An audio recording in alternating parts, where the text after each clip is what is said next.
Vamos a hablar de inflación, lo hemos convocado a José Simonel, economista, con nosotros. Hola José, ¿cómo estás? Buenas noches. ¿Qué tal? Buenas noches, un gusto, PTT. Bueno, qué fuerte la inflación en Córdoba, 8 puntos. Bueno, a nivel país también, por cierto, ¿no? A nivel país va a ser fuerte, la vamos a conocer mañana, pero la de Córdoba obviamente es muy elevada, ¿no? Teniendo en cuenta además la del mes anterior. O sea, en lo que llevamos de este año, Córdoba ha recuperado o ha avanzado tal vez más que a nivel nacional. Hay que esperar el resultado de mañana de INDEC. Bueno, Massa tenía en sus planes forjar la candidatura a presidente bajando la inflación al 3%, ¿no?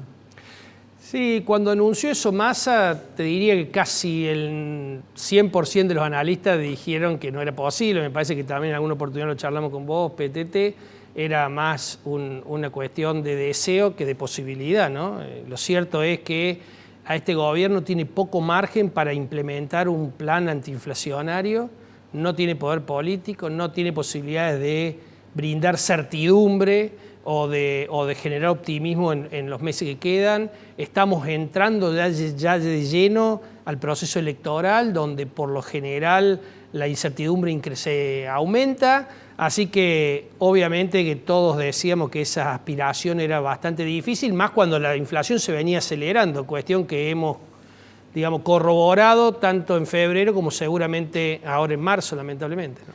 José, te lo habrán preguntado hasta el cansancio. ¿Por qué faltan dólares? ¿Porque el gobierno atenta contra el ingreso de dólares?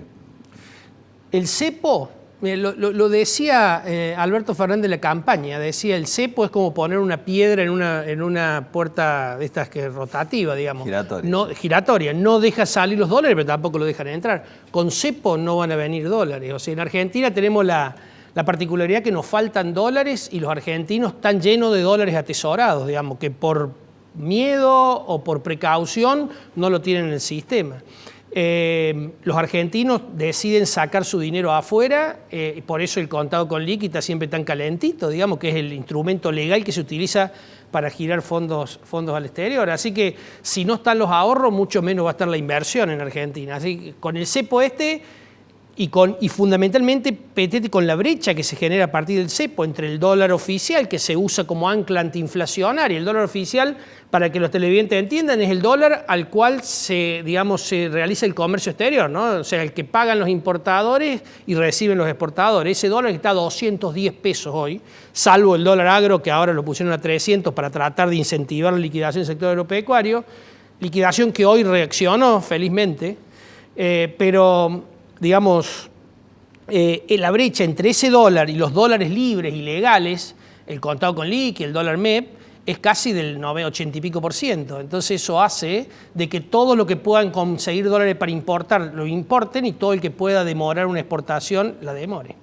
Entonces, de la liquidación me refiero, ¿no? Por eso es que Massa salió en este programa que anunció la semana anterior a captar 3.700 millones de dólares que no están liquidados habiéndose vencido los 180 días. Así que cuando vos tenés un cepo tan fuerte, cuando vos tenés una brecha cambiaria tan fuerte, desalentás las exportaciones y alentás las importaciones. Y eso se termina consumiendo las reservas porque el saldo comercial se te va achicando, y más si tenés en cuenta el caso de la sequía, que le va a pegar de lleno a las exportaciones del principal sector que tenemos, que es el sector vinculado a las agroexportaciones, y eso le hace temer a la mayoría de los analistas que falten dólares, y por supuesto que el gobierno, que falten dólares para poder satisfacer las importaciones que se necesitan para mantener el nivel de actividad. O sea que inflación alta, brecha muy grande, caída de reserva y por otro lado caída del nivel de actividad. Es un cóctel demasiado complicado para un año electoral.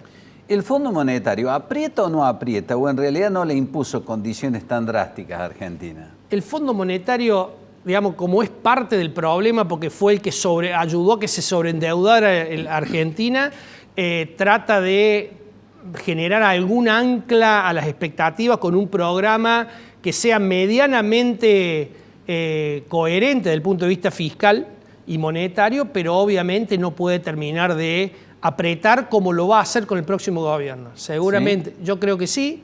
Yo creo que la renegociación, porque recordemos que este programa vence al inicio del 2024, ahí va a haber que negociar un nuevo programa, y me parece que ese programa le va a pedir seguramente al gobierno que sea, del signo político que sea, reformas estructurales que Argentina necesita para poder generar algún grado de credibilidad y de ayornamiento a no solamente los países del primer mundo, sino fundamentalmente los países de la región. Ahora, para las elecciones faltan 1000 años, ¿no? Porque, ¿qué pasa si el gobierno pierde por paliza en las PASO en octubre, ¿no? En agosto?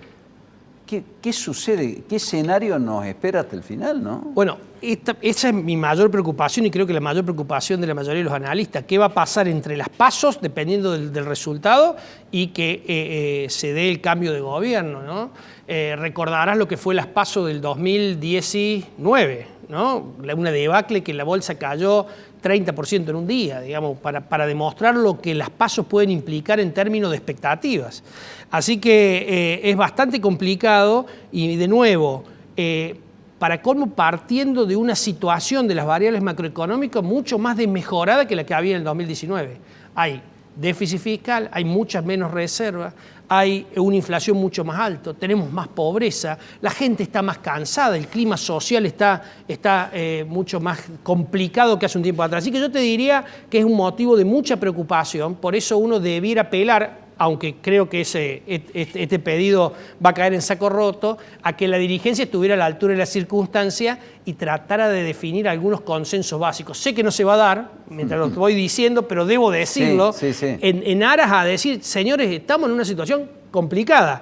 Claro. Y dependiendo de los resultados de las PASOs y entendiendo que los problemas estructurales no se van a solucionar y los problemas, digamos, el deterioro de las variables macroeconómicas va a continuar, cuidado porque se puede espiralizar la inflación de manera muy severa y se puede espiralizar también el tipo de cambio, el valor del tipo del dólar, ¿no? Claro, cuando uno lee declaraciones como las de hoy de Aníbal Fernández, si gana la derecha, va a haber ríos de sangre, van a correr los muertos. Uno imagina un escenario muy difícil para un gobierno no peronista y no kirchnerista teniendo que tomar medidas, porque hoy, digamos, en medio de este desastre, todavía no ha habido un estallido social, porque los que manejan los bidones son ellos. Ahora, ¿qué pasa si viene otro presidente y dice, a esta cantidad de planes no la puedo seguir pagando, a esto no lo puedo seguir subsidiando? Bueno, por eso entiendo, sin ser politólogo, digamos, una cuestión muy personal, entiendo que hay que ser claro en el momento de la campaña de los esfuerzos que va a haber que hacer. Porque esto, digamos, que a los políticos les encanta y que a los votantes también nos gusta que no nos lo digan.